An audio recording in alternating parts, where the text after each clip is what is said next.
Si tu veux améliorer ta mobilité de cheville, eh ben, on est là pour toi. Qu'est-ce qu'on va faire?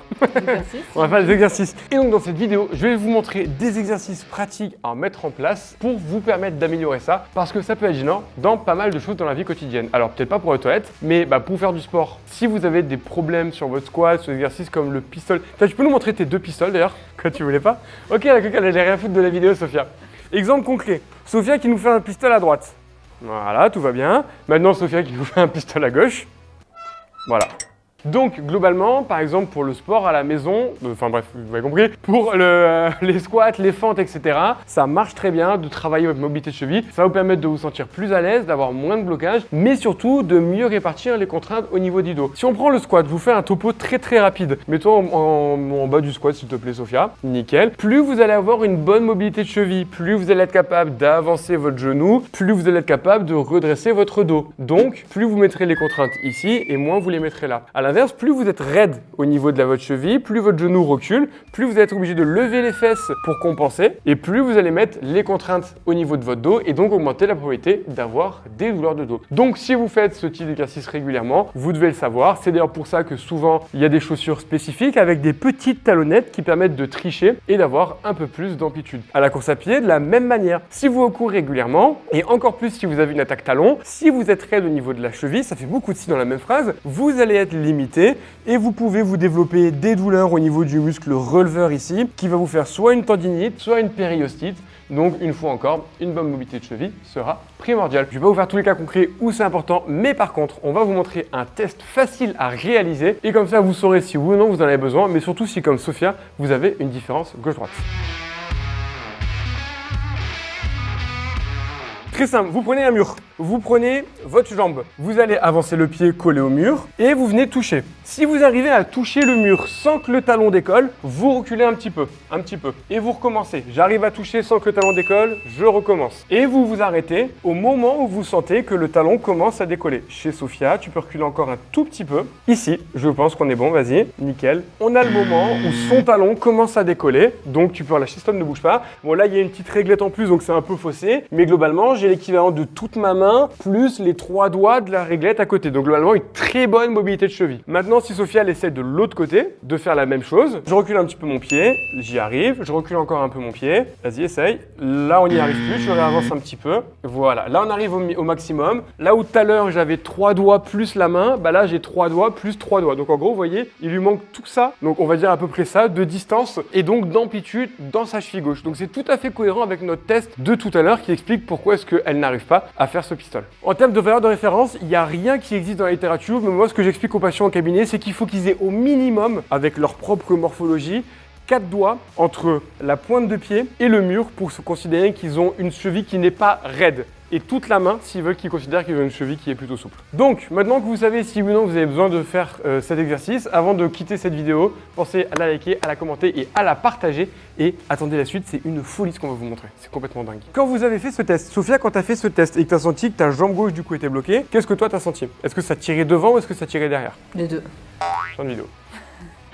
Ok, super. Je vous invite tous à avoir un cobaye comme Sophia dans votre vie. Vraiment, ça vous facilite grandement les choses. Non, Donc, derrière. non mais c'est vrai, non mais c'est intéressant. Ce qui montre que globalement, chez toi, il y aurait les deux à travailler. On va faire un point d'anatomie sur qu'est-ce qui va faire mal. On descend et on va regarder un peu l'anatomie, hop là, du pied. Qu'est-ce que nous a magnifiquement dessiné notre ami Axel? Ici, on a le tibia qui se termine ici, la boule que vous sentez là, ce qu'on appelle la malléole interne. En gros, c'est le bas de votre tibia. Ensuite, sur le côté, vous avez, il l'a pas oublié, la fibula qui est tout ici, qui fait l'autre boule juste là, la malléole externe, c'est aussi votre deuxième os, la fibula qu'on appelle aussi péroné. En fait, ces deux os, ils font le haut de l'articulation de la cheville et juste en dessous, il y a le talus et si tu peux tourner un petit peu ton pied ici, Sophia, ici, vous avez le dernier os qu'on appelle le calcanéum. Et c'est vraiment l'intégralité, la pince tibiofibulaire, le talus et le calcanéum qui forment l'arrière du pied, l'articulation de la cheville. Et ensuite, vous avez d'autres os sur l'avant, vous avez le cuboïde, le naviculaire, bref, on passe, c'est moins intéressant pour cette vidéo. Ce qu'il faut savoir, c'est que lorsque Sophia essaye d'avancer son genou, qu'est-ce qu'elle fait? Elle fait ce qu'on appelle une flexion dorsale au niveau de sa cheville. Pour ça, il faut que le talus soit capable de reculer. Pourquoi? Parce que s'il ne recule pas, il va venir pincer à l'avant et c'est là où où les patients me décrivent, je sens que ça pince, je sens une pointe devant. Maintenant, à l'inverse, si cette mécanique-là marche bien, mais on va changer de jambe, mets-toi de dos s'il te plaît Sophia, mais que vous avez un tendon trop tendu, trop serré, trop ce que vous voulez sensible, quand vous allez essayer de plier votre genou, vous allez sentir la mise en tension du tendon du mollet ou du muscle solaire, qui est l'un des muscles du mollet. C'est ici que tu le sentais quand tu sentais en bas ?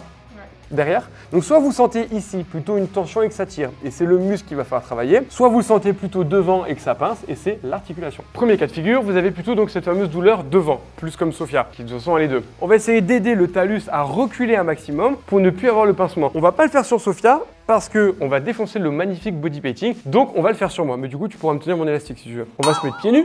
Et on va venir le passer au niveau de la cheville. Tu mets-toi derrière, viens le mettre en tension un petit peu s'il te plaît. Dans l'idée, ce qu'il va falloir, c'est comme on a vu que vous aviez les deux boules qui sont le tibia et le péroné, on va essayer de placer l'élastique le plus bas possible. Vous avez donc l'élastique ou la corde, ce que vous voulez, qui va être placé en regard du talus. Et une fois que vous l'avez bien positionné, vous allez à nouveau venir mobiliser votre cheville. L'idée, c'est vraiment d'associer le recul du talus aidé par l'élastique, avec ensuite l'avancée que vous allez avoir grâce au mouvement de votre genou. D'une fois que vous êtes en tension, au début vous le laissez dans l'axe, vous faites 10 répétitions. Vu que vous avez fait vos 10 répétitions dans l'axe, vous allez venir vous tourner à 45 degrés. Donc là, le tirage, la force, elle va être légèrement de biais. Et vous refaites 10 répétitions. Et ensuite, vous vous tournez à 45 degrés dans l'autre sens, toujours en mettant bien l'élastique en bas, et vous tirez à nouveau 10 répétitions. Vous en faites donc 30 d'affilée, 10 dans l'axe, 10 tournés en dedans, 10 tournés en dehors. Et après, qu'est-ce qu'on fait ?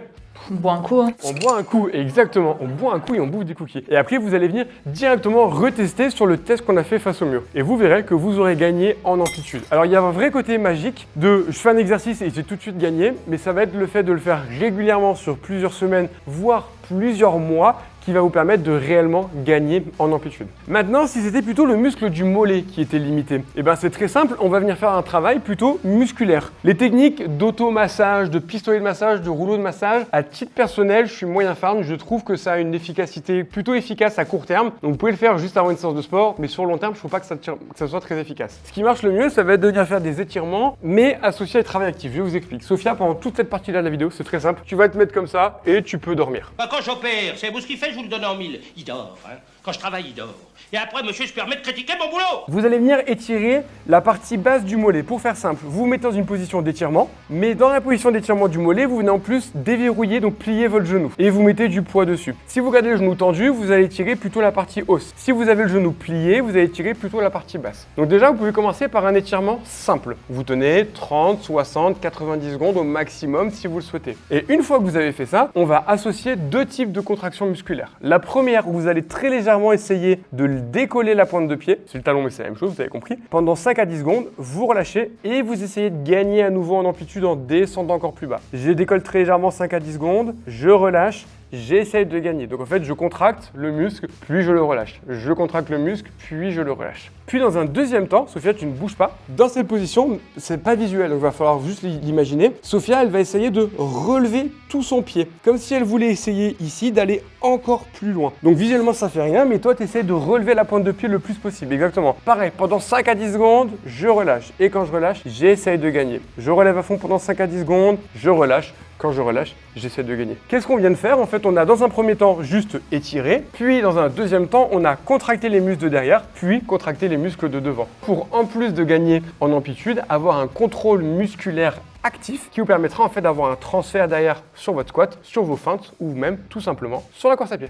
Enfin, une fois que vous avez gagné en amplitude de cheville, il y a encore deux choses que vous pouvez faire. Déjà, travailler votre amplitude de cheville de manière générale. C'est-à-dire que là, on a beaucoup vu pour travailler sur la flexion dorsale parce que c'est celle qu'on utilise le plus. Mais de venir travailler les autres amplitudes vont aussi vous aider. Par exemple, venir travailler la flexion plantaire en venant vous asseoir sur les talons. Même si ça, vous l'utilisez peu dans la vie quotidienne, ça va vous permettre de juste gagner en amplitude au niveau de votre cheville et donc de vous faire du bien. Mais autre élément pertinent, rappelez-vous tous les os dont on a parlé. Le calcanéum, le talus, le naviculaire, le cuboïde, tous ces os-là, ils ne bougent pas que en flexion-extension. Ils vont aussi bouger en varus, mais aussi en valgus. Ils vont bouger en pronation, en supination, je me rappelle plus les noms, mais en fait, ils vont bouger dans tous les sens. En général, par exemple, quand on a fait des entorses de cheville dans le passé, on a des pertes d'amplitude en varus de cheville. Donc vous pouvez essayer de tester, tiens, est-ce que mon varus d'un côté est le même que mon varus de l'autre? Faites-le en chaussure, on voit encore mieux. Clac. Est-ce que j'arrive à faire ça et est-ce que j'ai la même tension? Si vous sentez qu'il y a un côté qui tire un peu plus qu'un autre, et ben peut-être que votre ancienne entorse de cheville où vous aviez un ligament ici qui a été étiré a mal cicatrisé et de venir régulièrement retravailler votre mobilité comme ça en varus de cheville va aussi vous permettre de gagner en amplitude et donc derrière d'avoir plus de flexion dorsale